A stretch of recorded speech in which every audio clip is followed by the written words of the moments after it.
Bapak, Saudara yang dikasihi Tuhan, selamat pagi. Bertemu kembali pada saat ini di dalam persekutuan doa.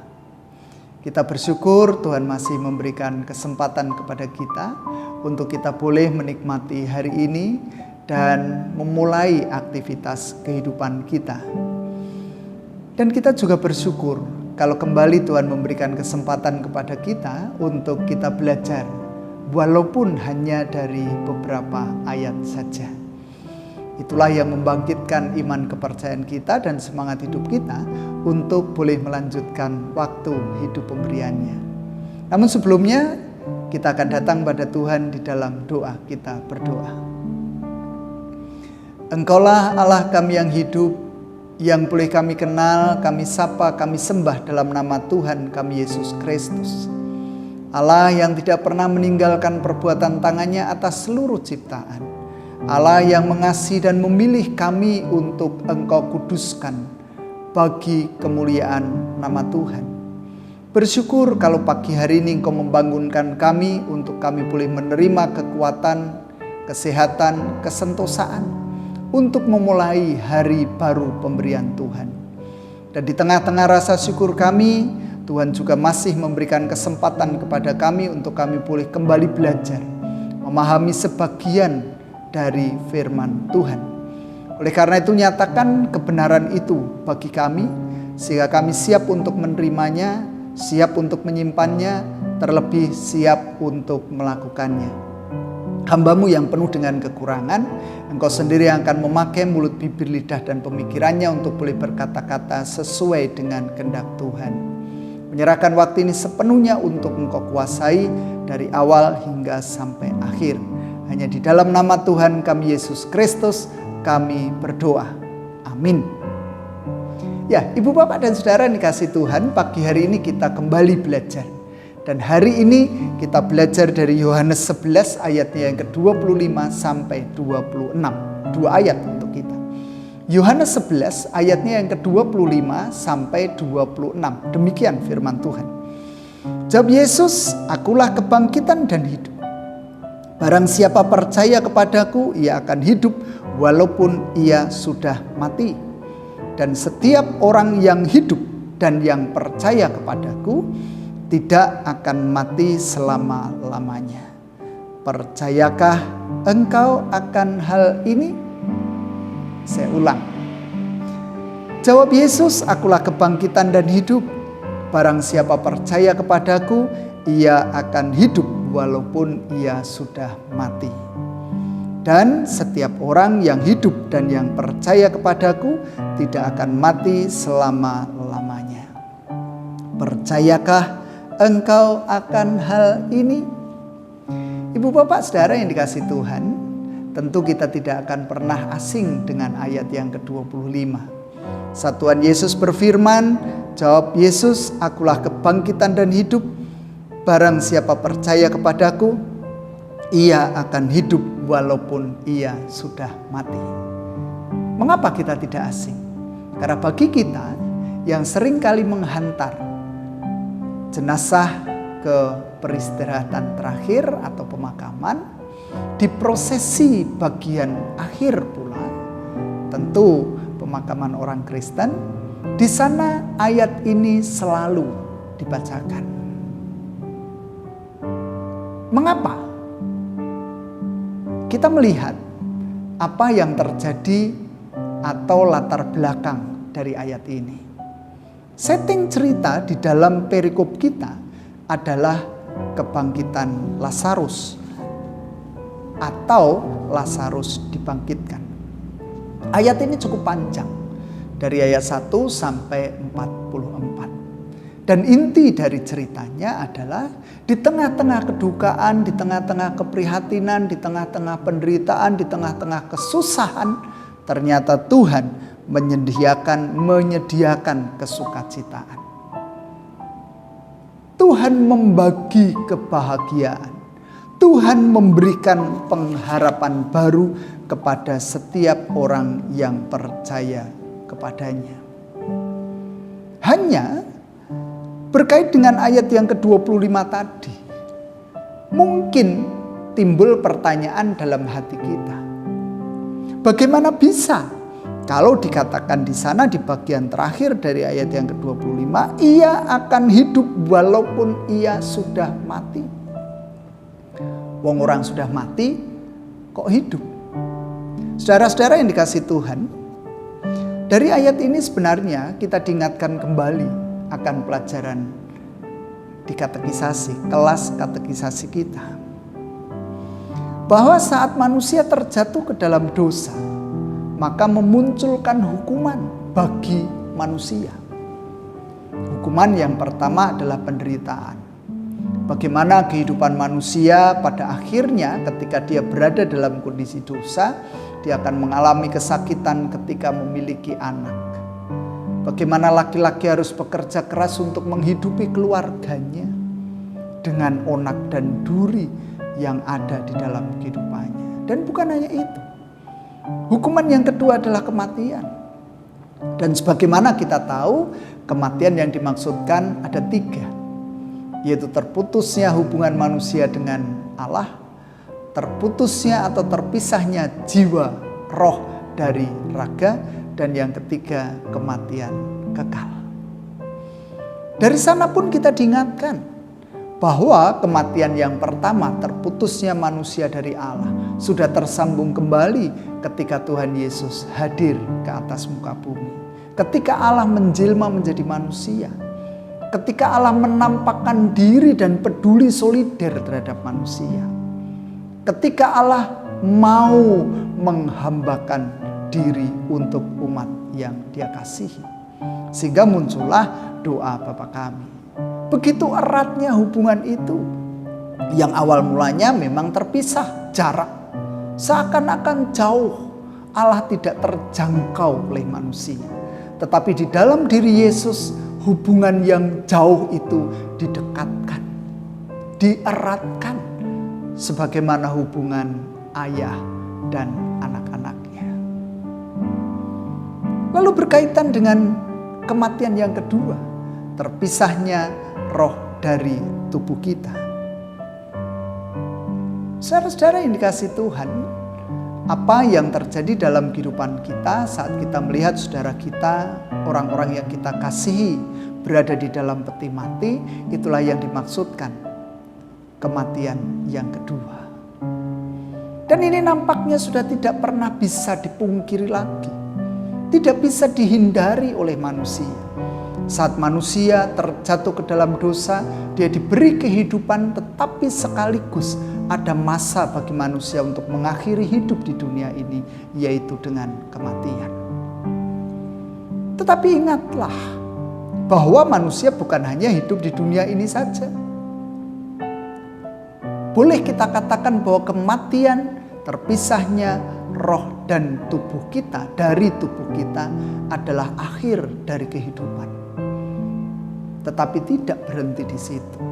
Kehidupan di dunia ini, dunia yang fana, dunia yang sementara, dunia yang penuh dengan peluh, kesah, keluh, onak, dan duri. Lalu setelah manusia mengakhiri kehidupan di dunia, dia harus melanjutkan kehidupan di alam sana, di dalam kekekalan. Sehingga muncullah bagian yang ketiga, kematian kekal. Tetapi melalui ayat ini, ayat 25 dan 26 tentu saja, kita bersama-sama diingatkan bahwa bagi setiap orang yang menerima penebusan Yesus, percaya kepadanya, setia menjalankan setiap perintahnya, dia tidak akan pernah mengalami kematian kekal. Atau bahasa sederhananya, hidup di dalam neraka yang penuh dengan penderitaan. Atau bagian Matius menggambarkan kegelapan yang paling gelap, di sanalah terdapat kertak gigi. Sehingga muncullah ungkapan, ia akan hidup walaupun ia sudah mati. Mati yang dimaksud adalah pisahnya roh dari tubuh manusia. Lalu kehidupan itu kehidupannya mana? Kehidupan yang kekal. Kehidupan bersama Tuhan Yesus di tempat yang sudah disediakan olehnya, di mana Tuhan Yesus menjemput orang yang dikasihi itu. Di sanalah hidup itu ada, walaupun ada keterpisahan antara roh dengan tubuhnya. Dan ditegaskan kembali di ayat yang ke-26, dan setiap orang yang hidup dan percaya kepadaku tidak akan mati selama-lamanya. Oke, tubuh bisa berpisah dari roh, roh bisa berpisah dengan tubuh. Tubuh disatukan dengan bumi karena hakikat semula manusia diciptakan dari debu tanah. Tetapi ingatlah bahwa dia tidak akan pernah mati, dalam tanda kutip, kematian kekal.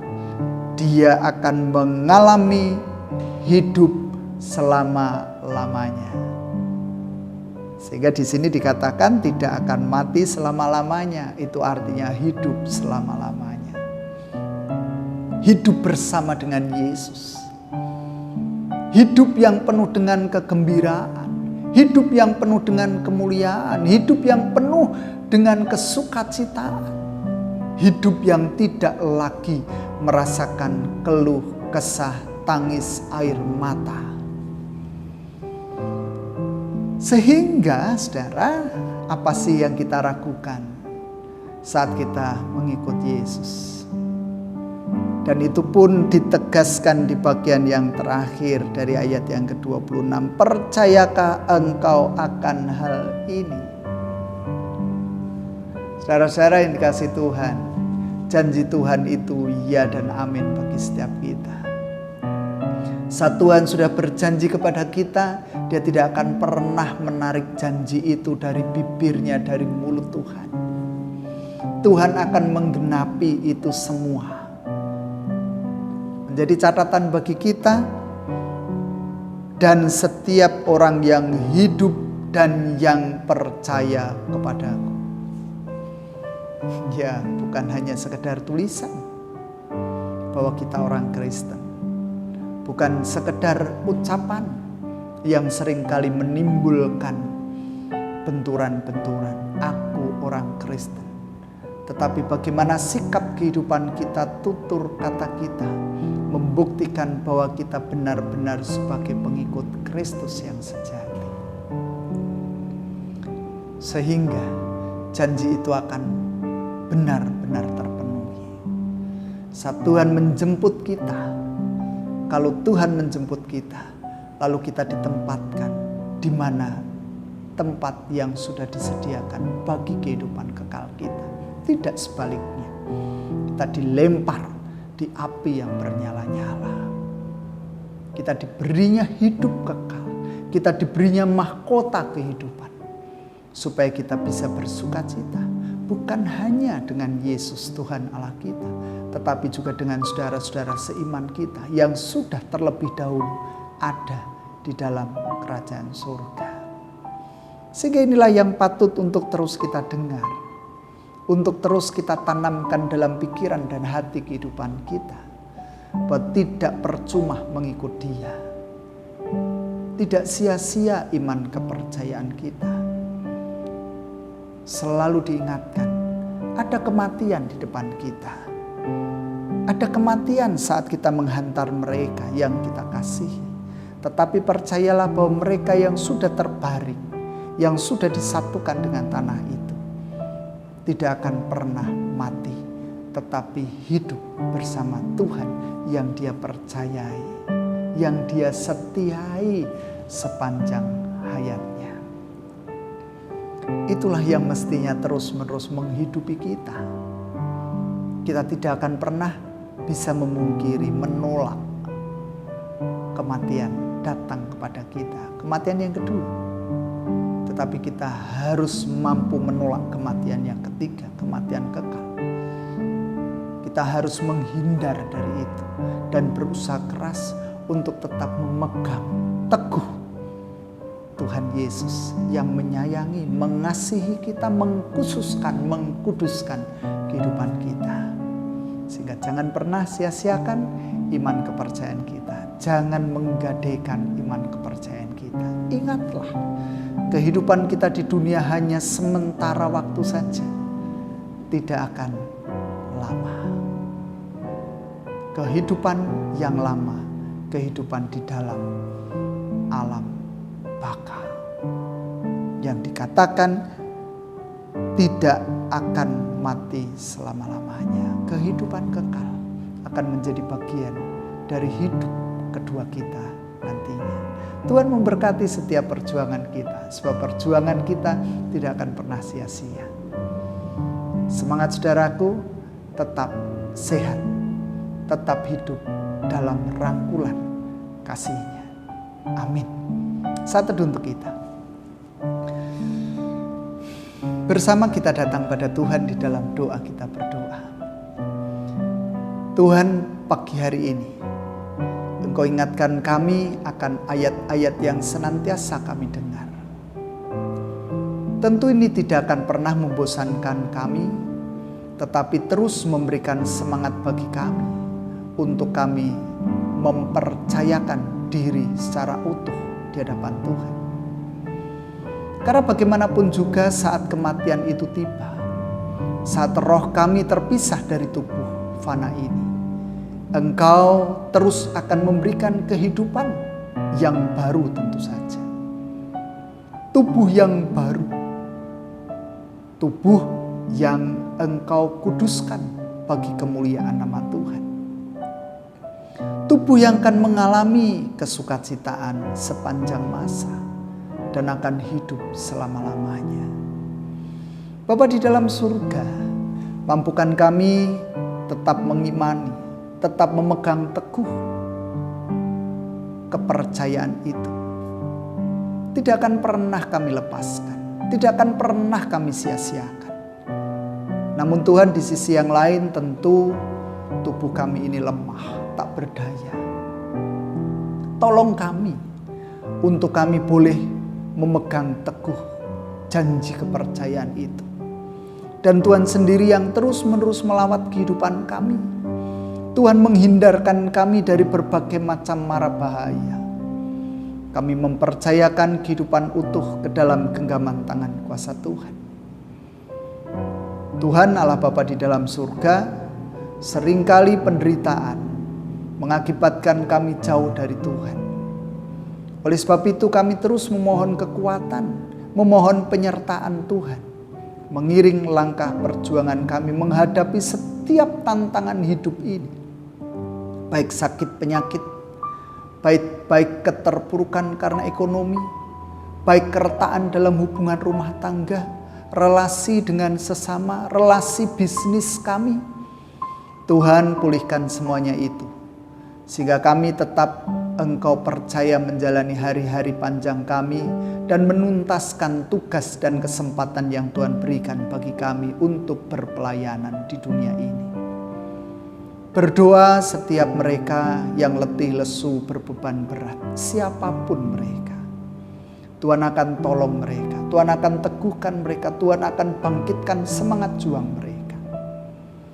Bagi mereka yang berduka, Tuhan beri penghiburan. Bagi yang sakit, Tuhan beri kesembuhan. Bagi mereka yang lelah, Tuhan beri kemampuan untuk bangkit. Tuhan beri kekuatan di dalamnya. Kami berdoa untuk setiap rancangan kehidupan kami, untuk setiap angan cita asa kami. Tuhan berkati, Tuhan kuduskan. Sehingga pada akhirnya nanti Engkau menjemput kami dalam kondisi suci adanya. Kalau sebentar lagi kami hendak mengakhiri persekutuan kami percayakan kehidupan ini utuh ke dalam tangan kuasa-Mu. Biarlah Tuhan terus menata kehidupan kami dan menjagai langkah-langkah kami. Dan kami mohon berkat secara pribadi, biarlah Tuhan mendengar apa yang menjadi seruan pribadi kami.